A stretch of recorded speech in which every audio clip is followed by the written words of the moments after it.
Selamat malam Bapak Ibu, rekan-rekan semua, Shalom. Seberapa kita yang bersuka cita sore malam hari ini boleh lambaikan tangan di atas kepala kita. Sekali lagi tepuk tangan untuk Tuhan yang dahsyat, haleluya. Tanpa terasa kita sampai di minggu terakhir di bulan November, saudara. Ini minggu terakhir sebelum kita masuk di bulan Desember, bulan Natal. Kalau masuk bulan Natal, so mesti jaga-jaga pola makan karena biasa lauk sudah mulai berubah, saudara ya. Dan saya bersyukur kita boleh melewati tahun ini dengan baik. Saudara, tidak terasa tahun terus berganti dan kita masuk di penghujung tahun 2025. Kayaknya perasaan kita baru masuk 2025, ini sudah mau ganti tahun, saudara. Dan saya percaya saudara mengalami banyak hal yang baik dalam sepanjang tahun ini, katakan amin. Seberapa yang mengalami pertolongan Tuhan, boleh lambaikan tangan. Kasih tepuk tangan buat Tuhan kita yang dahsyat. Haleluya, haleluya, haleluya. Baik, saudara, saya akan menutup seluruh rangkaian pengajaran kita di sepanjang bulan November. Kalau saudara tertinggal, mari saya ulang untuk kita. Sepanjang bulan November, gereja kita sedang belajar tentang tema menjadi seorang murid. Gereja sedang mengajarkan pada saudara tanggung jawab kita adalah untuk menjadi murid Kristus yang sejati. Tuhan tidak sedang mencari pengikut, saudara. Tidak hanya sedang mencari penggemar, tapi Tuhan mencari orang-orang yang mau mengikuti Dia dan memberi hidup sebagai seorang murid. Ini sebabnya di minggu demi minggu kita terus belajar hal-hal baru tentang menjadi seorang murid. Minggu pertama, Bapak Gembala mengajarkan kepada kita perbedaan antara sekedar menjadi seorang penggemar yang mengagumi Yesus, pengikut yang mengikuti Yesus karena tertarik kepada perbuatan dan hal-hal baik yang Dia berikan, dan murid yang rela membayar harga menjadi sebuah keputusan untuk memberikan diri mengikuti Yesus. Kalau saudara tertinggal, saudara boleh lihat di YouTube gereja kita, semua khotbah gereja kita masukkan dalam YouTube gereja supaya saudara bisa mengikuti seri pengajaran ini dengan lengkap. Minggu kedua sampai minggu keempat yang lalu kita diajarkan tentang syarat-syarat mengikuti Yesus. Waktu kita tahu bahwa mengikuti Yesus itu perlu bayar harga, ada syarat yang harus kita bayar, maka kita diajarkan oleh gereja untuk menemukan apa saja yang kita perlu persiapkan untuk mengambil keputusan menjadi seorang murid.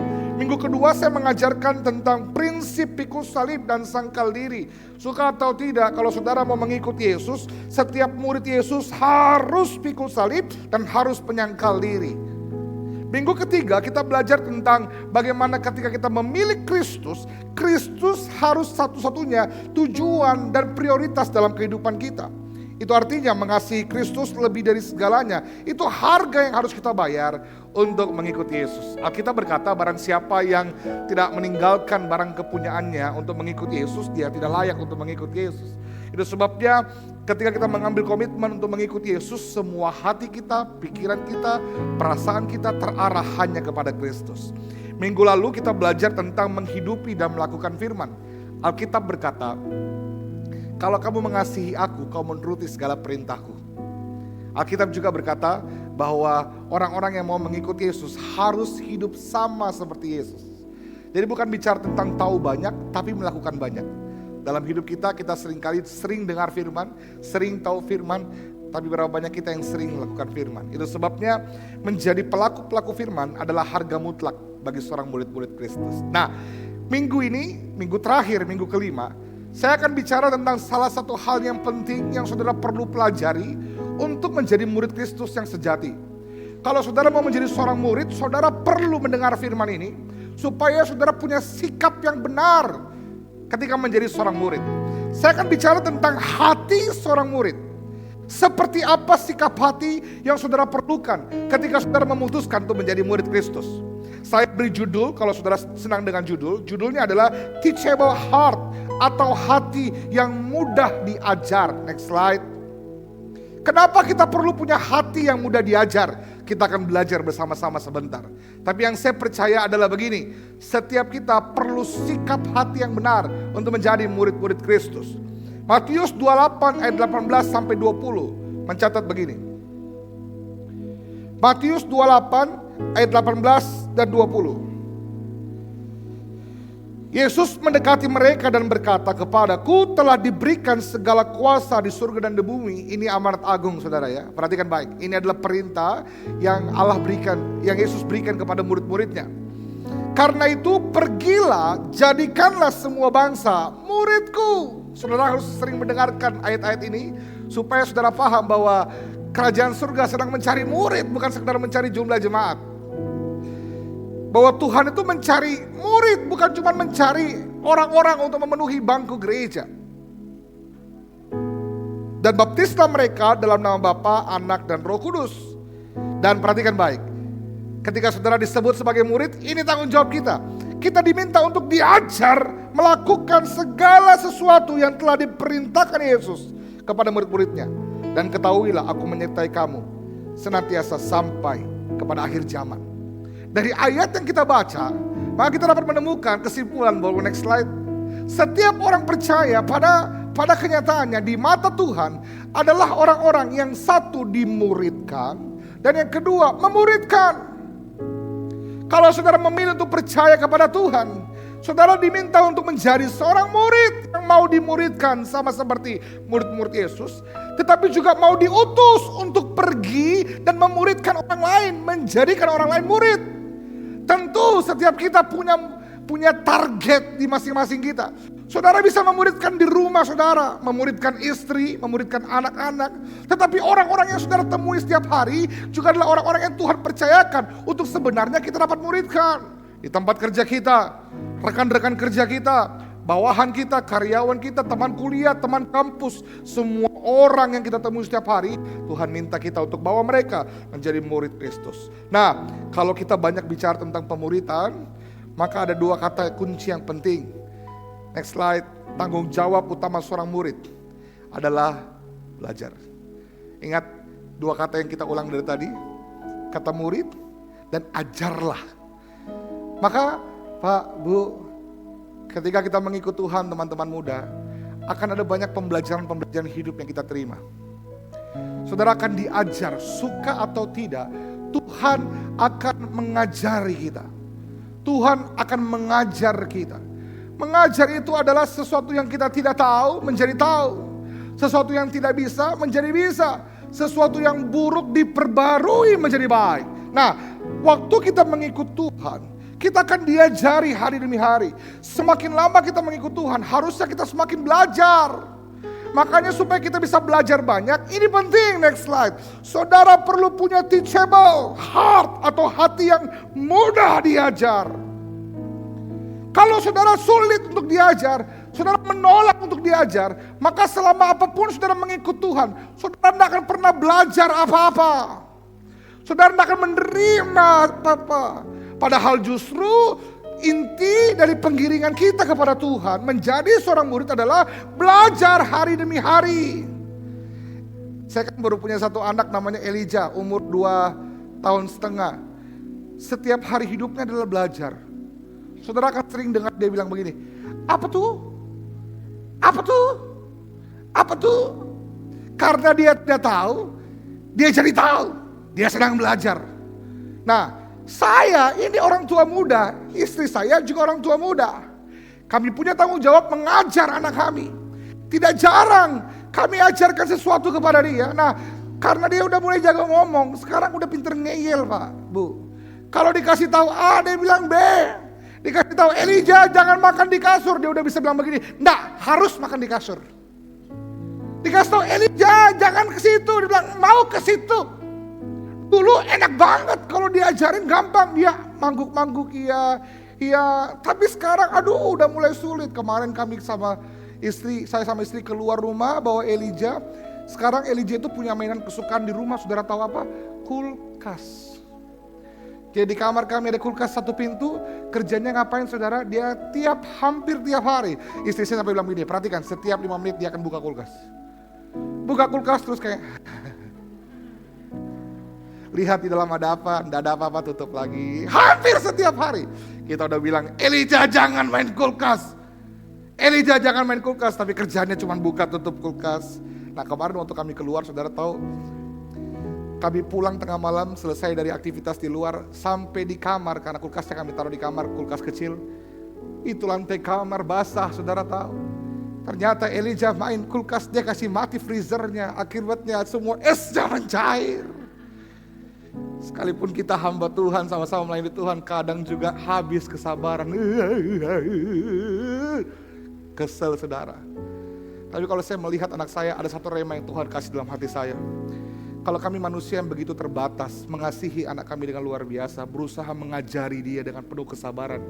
Saudara bisa bayangkan betapa sabarnya Tuhan mengajari kita. Seumur hidup kita, dengan sabar diajar kita. Kita jatuh berulang kali, tapi dia tidak pernah tinggalkan kita. Dengan sabar dia pegang tangan kita. Dia tuntun kita. Sehingga ada banyak hal yang bisa kita pelajari hari ini. Kesimpulannya adalah begini. Saudara perlu hati yang mau diajar supaya saudara bisa belajar.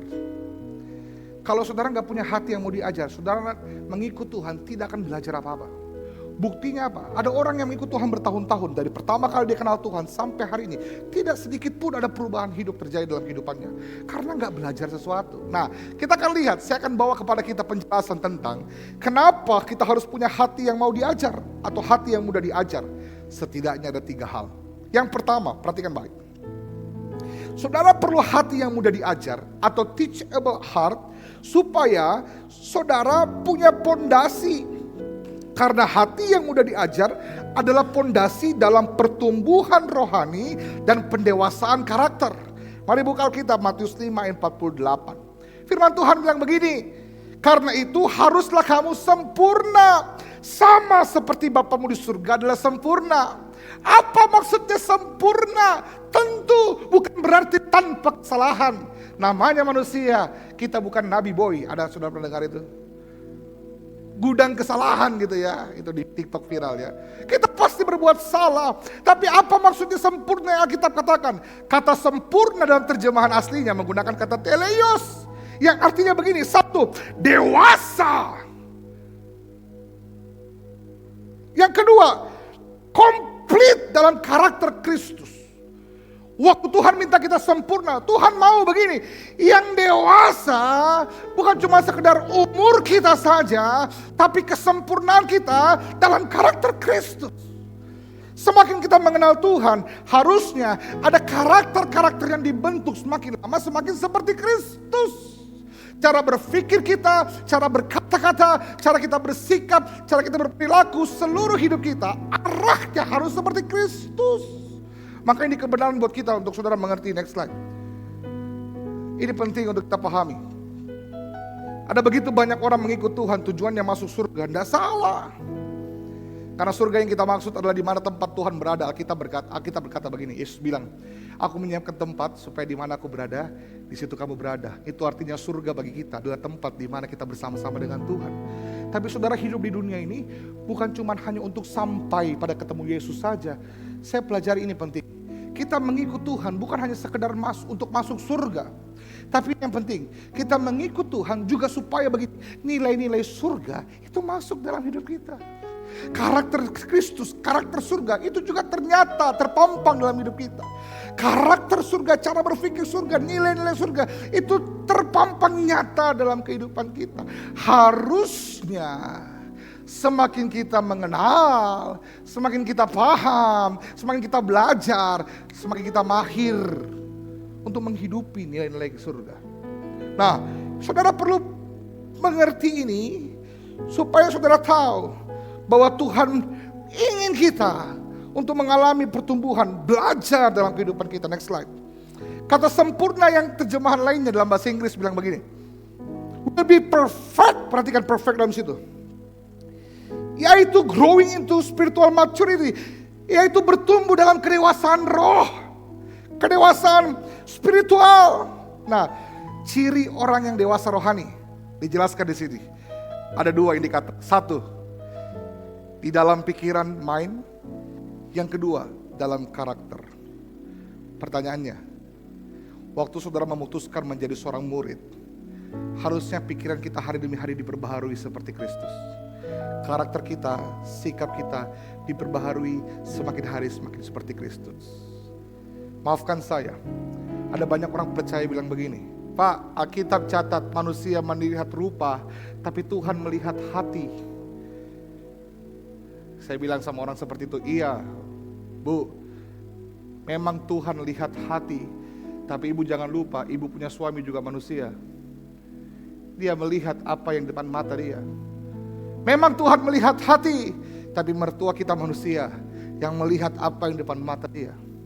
Memang Tuhan melihat hati, tapi teman-teman di kampus kita itu manusia yang melihat apa yang di depan mata mereka. Dan yang pertama-tama yang mereka lihat dalam hidup kita adalah apa? Karakter. Karakter itu terpampang nyata. Makanya ada begitu banyak orang pandai melayani, tapi tak pandai hidup dengan karakter Kristus. Harusnya semakin kenal Kristus, semakin melekat dengan Kristus, karakter Kristus semakin terlihat dalam diri kita. Sikap kita, karakter kita, cara kita berperilaku harusnya diperbaharui setiap hari. Itu sebabnya saya percaya begini. Dalam perjalanan kehidupan kita, saudara akan mengalami banyak hal yang membentuk saudara untuk menjadi sempurna seperti kata firman. Dalam pikiran dan juga dalam karakter. Yang menarik adalah kalau kita mau jujur, pembentukan Tuhan, proses belajar yang Tuhan izinkan terjadi, sepakatkah saudara dengan saya bahwa seringkali terjadi dalam musim-musim yang tidak mudah? Justru dalam situasi yang sulit. Kapan saudara belajar sabar? Waktu Tuhan izinkan ada seseorang yang menjengkelkan, mengganggu saudara. Kapan saudara belajar kuat? Waktu Tuhan izinkan ada beban yang besar yang sedang menimpa saudara. Kapan saudara belajar untuk murah hati? Waktu saudara diperhadapkan dengan kondisi yang tidak mudah, tapi saudara punya kesempatan untuk memberi. Kapan saudara belajar untuk setia? Waktu saudara diperhadapkan dengan situasi yang sulit, tapi memilih untuk tetap mengasihi Tuhan. Jadi proses pembelajaran yang kita alami dalam kehidupan kita, seringkali memang nyatanya kita alami dalam masa-masa tidak mudah kita. Dalam masa-masa sulit kita. Itu sebabnya kenapa kita perlu punya hati yang mau dibentuk, hati yang mau diajar, teachable heart. Kenapa kita harus punya hati itu? Supaya kita rela dalam proses pembelajaran. Kalau saudara tidak mau punya hati yang diajar, saudara akan fokus kepada penderitaan, pergumulan, tantangan. Padahal justru semua itu Tuhan izinkan untuk mengajar kita. Tahukah saudara, next slide, ini saya catat penting. Tanpa sikap hati yang mau diajar, mudah diajar, tanpa teachable heart, kita akan punya iman yang sifatnya transaksional. Saudara tahu iman transaksional? Iman yang begini, untung rugi. Iman transaksional itu adalah orang yang merasa telah melakukan A, telah melakukan B, telah melakukan C, berhak mendapatkan D. Orang-orang akan berkata begini, saya kan sudah melayani Tuhan, saya sudah mengasihi Tuhan, saya sudah memberi buat Tuhan. Tapi kenapa saya mengalami hal yang tidak baik, yang buruk? Oh ini, orang seperti ini imannya transaksional. Bertransaksi dengan Tuhan. Dia merasa berhak mendapatkan sesuatu karena apa yang dia buat. Padahal justru orang yang teachable heart, hatinya mau diajar. Dia tahu persis bagaimana merelakan hidupnya untuk diajar dan dididik. Saya ingat persis dulu waktu saya sekolah, saudara, walaupun badan saya tidak membuktikan, tapi dulu saya ini rajin olahraga juga, saudara. Saudara tidak percaya, saudara boleh lihat di Facebook saya. Dulu saya rajin main basket, saudara, dan salah satu hal yang menarik adalah pelatih basket saya itu kerjanya suka ngukum-ngukum kita. Kalau terlambat disuruh putar satu lingkaran, terlambat disuruh putar 2 lingkaran lapangan, terlambat disuruh putar, kerjanya disuruh putar terus. Nah, waktu itu saya nggak terlalu jago main, tapi yang saya tahu saya taat aja disuruh-suruh. Kalau disuruh putar lapangan saya jalan lari pelan, rajin, selesai. Teman-teman saya banyak yang curang, disuruh 10 kali baru 7, yang 8 langsung bilang selesai. Saya waktu itu belajar tahan. Setiap kali disuruh 5, saya bikin 5. Disuruh 10, saya bikin 10. Kadang kita pikir begini, saudara, seringkali kami latihan basket, tapi sepanjang hari tidak pegang basket, tidak pegang bola. Ngapain? Lari, jongkok, aduh, udah kayak tentara lah kita. Dulu nggak ngerti, kenapa disuruh-suruh kayak gitu. Tapi waktu mulai pertandingan, mulai seleksi tim, saya belajar, ternyata ada perbedaan antara orang-orang yang serius latihan dan yang tidak. Walaupun saya begini-begini, saya ulang sekali lagi. Saya akhirnya karena sering lari, saudara bisa lihat saya punya betis, tidak kelihatan ya. Itu terbentuk saudara. Saya kalau lompat bisa lebih tinggi dari yang lain. Teman-teman saya mungkin banyak yang lebih kurus ya, tapi lompatnya tidak setinggi saya. Kenapa bisa? Oh karena saya terlatih. Yang di belakang ngiri banget sama saya. Tapi begini saudara, tahukah saudara bahwa semua yang Tuhan izinkan terjadi itu adalah pembelajaran buat kita? Untuk melatih kita. Kalau saudara nggak mau diajar, saudara akan marah. Kenapa saya disuruh-suruh? Enak aja. Saya latihan basket, bukan latihan lari.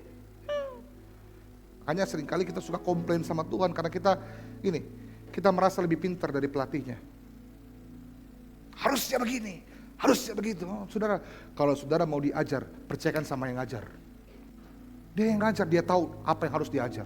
Nah, makanya perlu punya teachable heart, hati yang mau diajar. Supaya kalau ada musim-musim yang tidak mudah, saudara tidak mudah mencurigai Tuhan.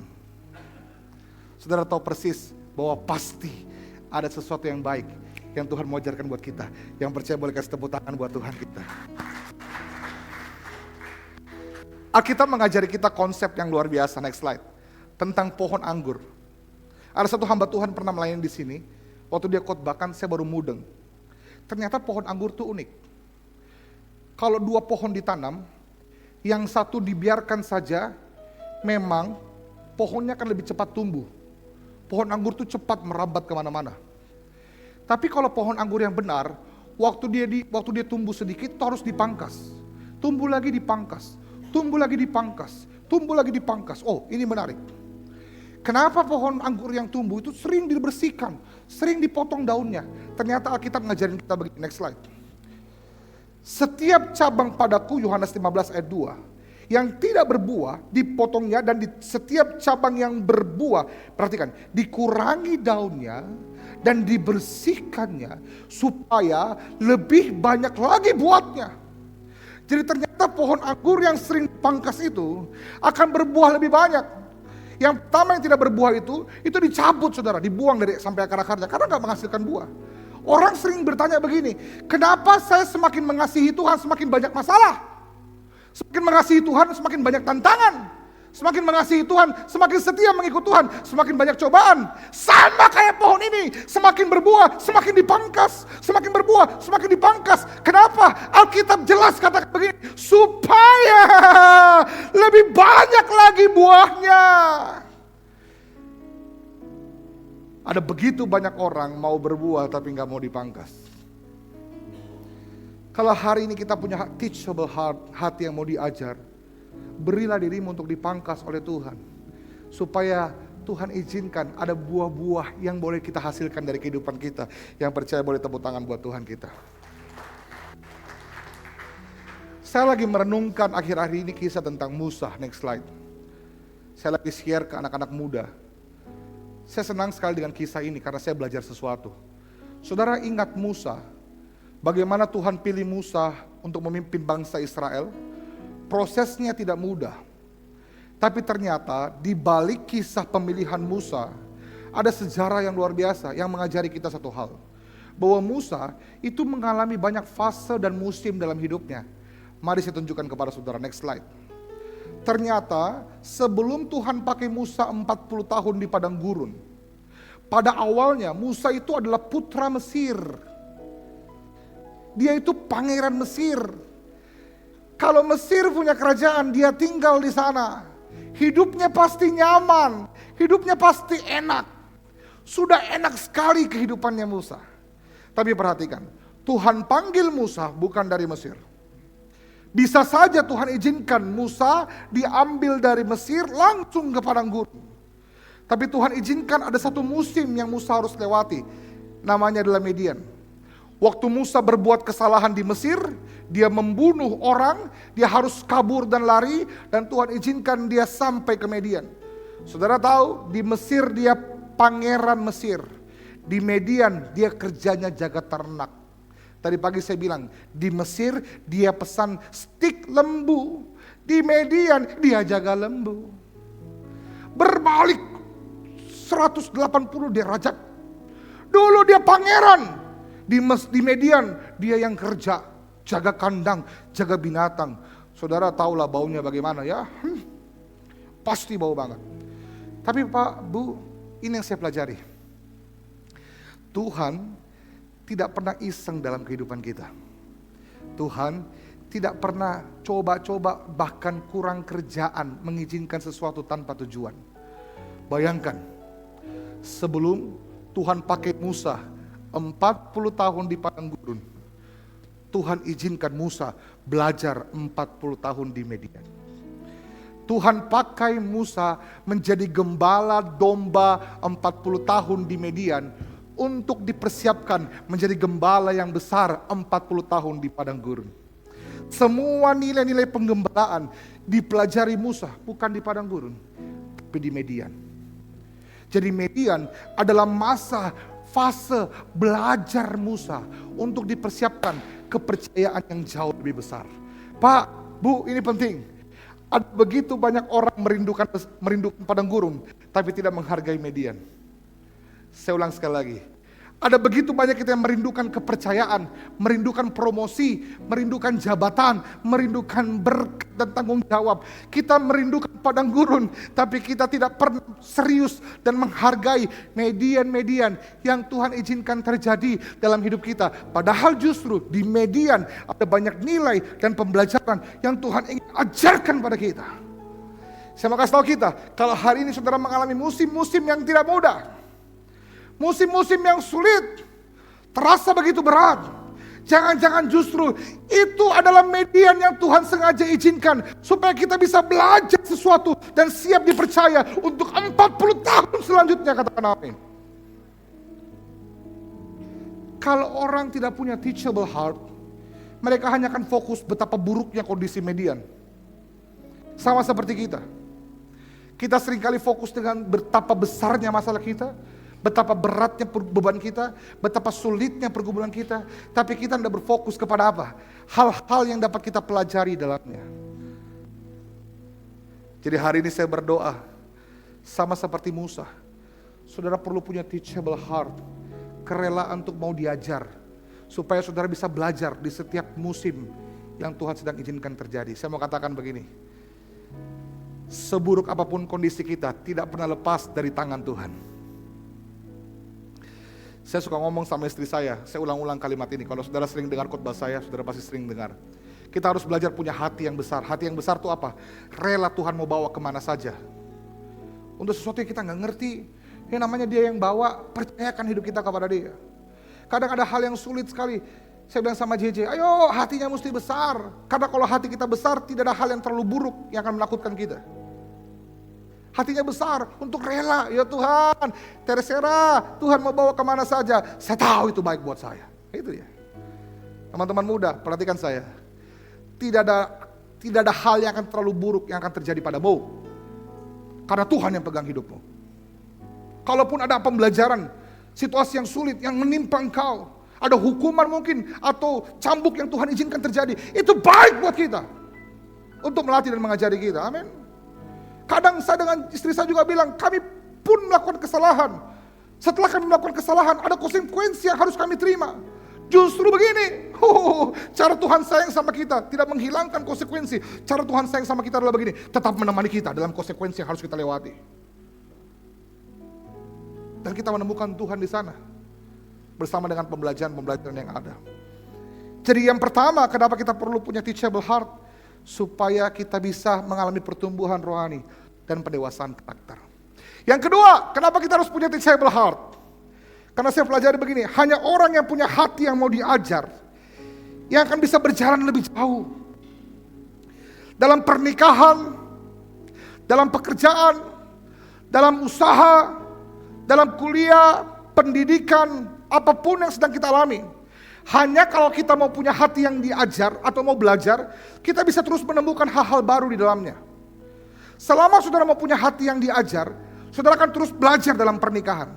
Apa yang seringkali buat pernikahan berhenti di tengah jalan? Karena keduanya sudah tidak sepakat lagi untuk mau belajar. Yang sisa adalah begini, hati yang menuntut. Lu harus kayak gue gak mau kayak lu. Bapak harus kayak ibu, ibu harus kayak bapak. Sudah tidak ada lagi hati yang punya mau diajar. Kalau kita mau jujur, Pak, kita punya istri mudah diajar atau tidak? Oh, sulit jawabnya ya. Bu, kita punya suami masih mau diajar atau tidak? Masih mau diajar tuh begini. Kalau 1 tambah 1 itu 2, dia bilang enggak 3.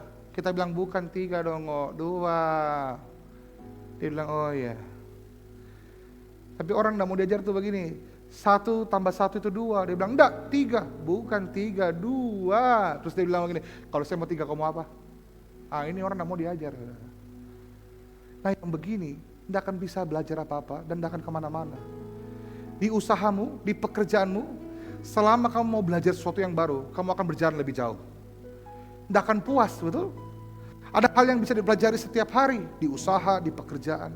Di pelayanan juga begitu, teman-teman muda, jangan puas. Di mana kita puas, di situ kita berhenti belajar dan kita berhenti melangkah. Terus isi kita dengan hal-hal yang baru, supaya kita bisa terus berjalan lebih jauh. Saya tunjukkan pada saudara ya, Alkitab mencatat, next slide. Lukas 2 ayat 40. Alkitab mencatat bahwa Yesus bertambah besar dan menjadi kuat. Dia penuh dengan hikmat. Jadi di ayat 40, Yesus dikatakan penuh hikmat. Ini harusnya ayat 52 ya. Tapi di ayat 52, 12 ayat setelahnya, Yesus yang penuh hikmat itu dikatakan semakin bertambah besar dan bertambah hikmatnya. Bagaimana mungkin orang yang sudah penuh hikmatnya bisa bertambah hikmatnya? Karena Yesus terus mau diisi dan dia mau belajar. Walaupun dia sudah penuh, dia memberi ruang untuk belajar. Seringkali Pak, saya mengerti kita punya banyak pengalaman. Saya mengerti kita punya banyak keahlian. Kita punya banyak pengetahuan. Tapi yang kita perlu pelajari adalah seni untuk mengosongkan diri sehingga kita bisa diisi kembali. Bu, saya mengerti kita punya banyak pengalaman, banyak pengetahuan. Tapi kalau kita nggak mau merendahkan hati untuk diisi kembali oleh Tuhan, kita tidak akan belajar apa-apa. Lihat 1 Petrus 1 ayat 5-8. Ini kerinduan Tuhan buat kita. Oleh sebab itu, berusahalah sungguh-sungguh supaya kalian tetap percaya kepada Kristus. Dan percayamu itu ditunjang oleh hidup yang baik. Ini perintah Tuhan. Tapi kalau kita sudah melakukan itu, apa kata firman? Di samping hidup yang baik, kalian perlu menjadikan orang yang berpengetahuan. Di samping berpengetahuan, kalian harus juga menguasai diri. Dan selain menguasai diri, hendaklah kalian juga memupuk diri untuk tabah menghadapi segala sesuatu. Perhatikan, udah bisa 1, disuruh 1. Udah bisa, disuruh lagi, disuruh tambah lagi, disuruh tambah lagi. Di samping tabah, kalian harus juga hidup menurut kemauan Allah. Ayat 7. Di samping hidup menurut kemauan Allah, kalian juga harus dilengkapi dengan kasih sayang kepada saudara-saudara seiman. Selanjutnya, hendaklah kasih sayang kepada saudara seiman itu ditambah dengan kasih terhadap orang lain. Wih, banyak banget mintanya, benar. Karena memang mesti gitu. Ngikut Tuhan gak ada habisnya. Selalu ada hal baru yang bisa kita pelajari, katakan amin. Semuanya itu adalah sifat-sifat yang kalian perlukan. Kalau sifat-sifat itu ada pada kamu, dengan berlimpah-limpah, kalian akan menjadi giat dan berhasil. Perhatikan, dan mengenal Yesus Kristus Tuhan kita dengan lebih baik lagi. Saudara harus punya wadah hati yang terus mau diisi, supaya saudara bisa menerima hal-hal yang baru. Kenapa seringkali firman tidak bekerja dalam hidup kita? Begini Pak, bukan karena firmannya kurang berkuasa, bukan karena pengkhotbahnya kurang bagus, tapi jangan-jangan sikap hati yang bermasalah. Waktu kita belajar tentang kasih, kemudian kita lipat tangan begini, dari kecil saya sudah dengar ini. Kayaknya untuk kau ini firman, kau yang kurang mengasihi, saya lihat mukamu kurang kasih. Saya sudah cukup 50 tahun saya dengar tentang kasih. Bu, saudara bisa dengarkan khotbah berpuluh-puluh tahun, dan setiap firman itu punya pembelajaran sendiri yang untuk kau pelajari. Saya mengerti kita punya banyak pengalaman, tapi orang yang bijaksana mau belajar dari siapa saja. Pak, Tuhan bisa ajar kita dari orang-orang yang kita tidak bayangkan. Dari suami kita, dari istri kita, bahkan dari karyawan kita, dari atasan kita, dari orang-orang yang kita ketemui setiap hari. Hanya karena kita merasa tahu, itu sebabnya mungkin seringkali kita susah dikasih tahu. Karena orang baru mau ngomong sama kita, kita bilang begini, jangan mau banyak ngomong, belum pokok lahir, saya lebih dulu di sini. Akhirnya kita nggak punya kesempatan dikasih tahu. Betul? Padahal justru di sepanjang hidup kita ada banyak pembelajaran yang Tuhan ingin ajarkan kepada kita. Saudara perlu punya hati yang mau diajar, mau belajar, supaya saudara bisa melangkah lebih jauh dan menemukan lebih banyak pembelajaran. Ada satu cerita. Next slide dulu. Sikap kita yang membatasi kita untuk maju dan berkembang bukanlah Tuhan, melainkan sikap hati kita. Orang yang teachable heart itu mau belajar. Waktu dengarkan firman, dia pakai firman untuk pembelajaran dirinya, bukan untuk menyerang orang lain. Bu, kalau kita dengerin firman, kita dengar firman itu untuk kita, untuk suami kita, Bu. Kita dengar firman terus kita bilang begini, mentong suamiku itu, keras kepala kita. Kita lupa kita punya kepala juga keras. Itu suamiku kasar sekali, Pak, kalau main, aduh, kalau dia marah pakai tangan, kita lupa kita punya mulut juga kasar. Makanya kenapa kita gak pernah berubah? Karena kita gak kosong. Kita selalu penuh dengan semua pikiran kita, ego kita. Saya mau tunjukkan kepada kita teladan Paulus. Next slide. Paulus itu seorang yang terdidik. Ia murid Gamaliel, guru besar. Dia rasul yang besar. Dia punya kedudukan, pengetahuan, punya iman, prestasi iman yang dahsyat. Tapi Filipi 3 ayat 7 dia bilang begini. Tetapi apa yang dulu merupakan keuntungan bagiku, sekarang kuanggap rugi karena Kristus. Paulus tidak membanggakan semua kehebatannya, Pak. Paulus tidak membanggakan semua pengetahuannya. Di depan Yesus, dia jadi wadah yang kosong untuk terus diisi. Kalau saudara mau menjadi murid yang sejati yang terus belajar, pastikan saudara mengosongkan diri supaya saudara bisa terus diisi oleh Tuhan. Saya mengerti kita punya banyak pengalaman.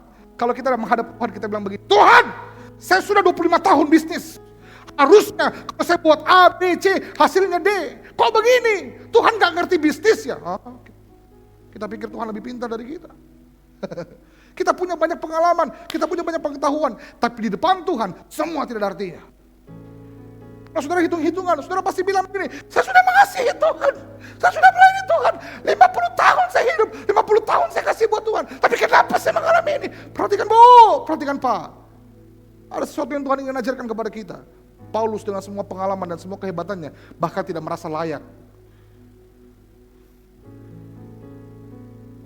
Nah, saya punya cerita buat kita.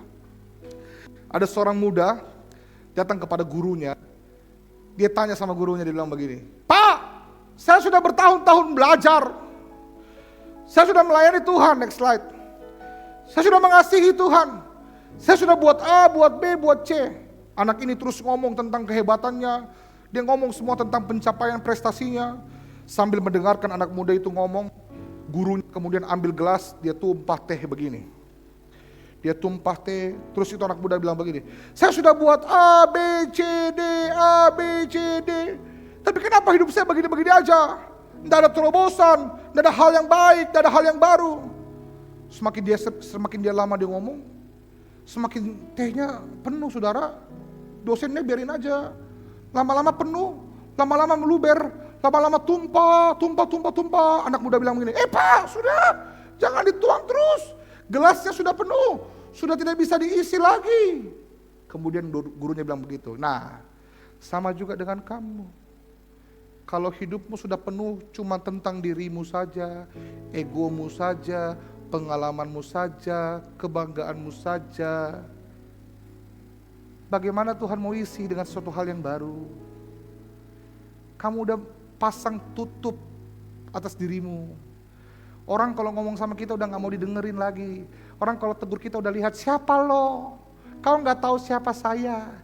Kalau Bapak saja gak tahu siapa Bapak, apalagi orang lain, Pak. Kita udah merasa lebih baik dari orang lain. Waktu saudara penuh dengan diri saudara, saudara tidak akan pernah diisi oleh apapun. Yang berikutnya, ada kisah tentang seorang guru piano dipercayakan 2 murid untuk dipersiapkan perform, ya, penampilan spesial mereka.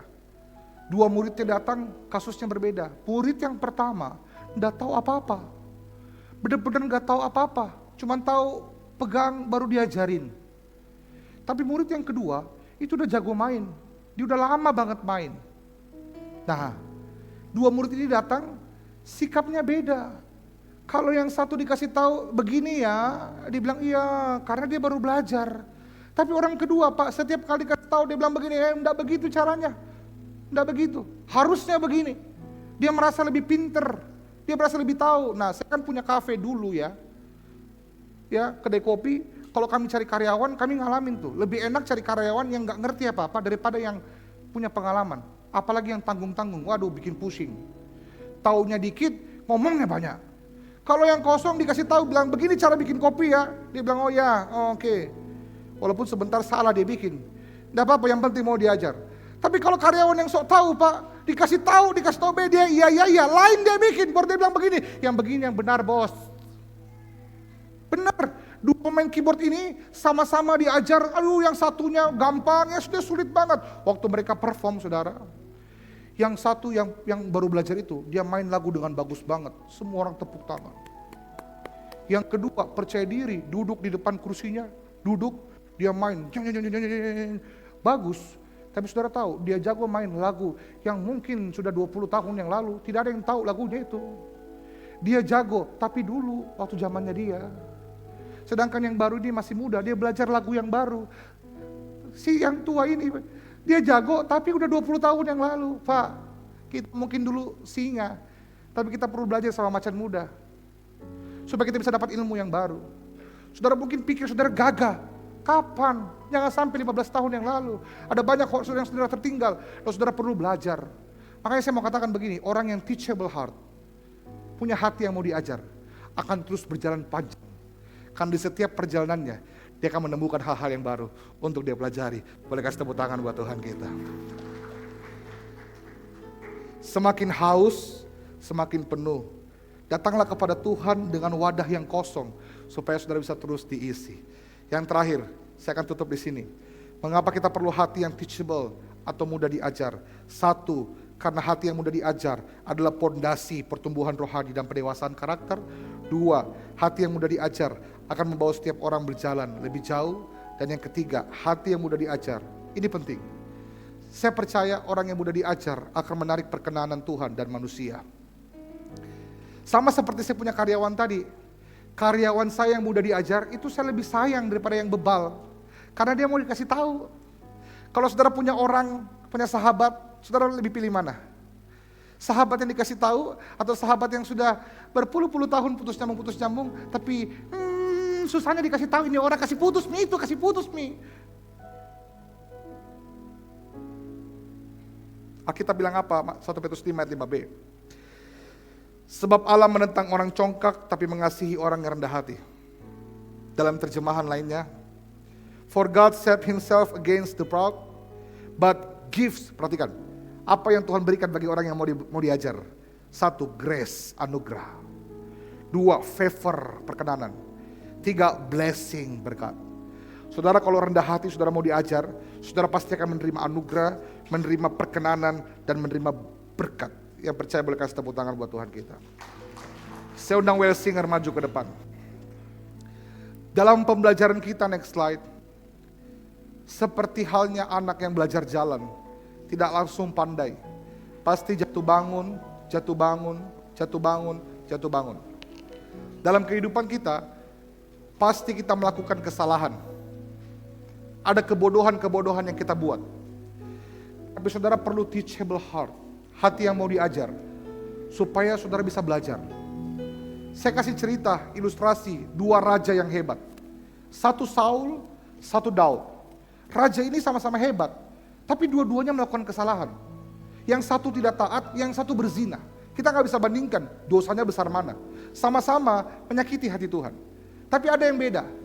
Waktu Tuhan tegur, dua-duanya Tuhan tegur. Tuhan tegur Saul, Tuhan juga tegur Daud. Tapi yang menentukan perbedaan adalah apa? Respon mereka. Waktu Tuhan tegur Saul, Saul pasang badan dan begini, enggak begitu. Saya begini tuh karena rakyatku itu. Oh, dia salahkan yang lain. Saudara tahu, waktu Tuhan tegur Daud lewat Nathan, Daud punya hati yang mau diajar dan dia bilang begini, saya ini orang yang berdosa. Saudara lihat respon yang berbeda. Orang yang mau diajar, itu mau dibentuk, mau dikasih tahu, mau dinasihati, mau ditegur. Saul salah, dia lawan Tuhan, dia merasa diri layak, merasa diri bisa. Dan akhirnya apa? Tuhan melakukan perkenanan kepada Daud. Tuhan pulihkan kehidupan Daud. Tuhan justru berbelas kasih kepada Daud.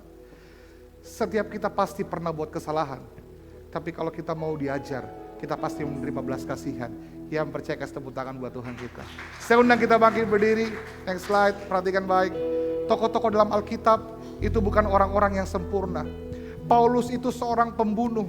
Petrus itu seorang emosional. Daud itu berzinah. Musa itu merasa tidak layak. Elia pernah depresi. Marta terlalu khawatir. Nuh itu seorang pemabuk. Yunus lari dari panggilan Tuhan. Thomas meragukan Tuhan. Semua murid Yesus itu melakukan banyak kesalahan. Tapi mereka punya hati yang mau diajar. Sehingga apa? Perkenanan Tuhan nyata buat mereka. Saya nggak tahu kesalahan apa yang sudah kita buat hari ini. Kejatuhan apa yang sedang terjadi dalam hidup kita. Atau kebodohan apa yang sedang kita buat.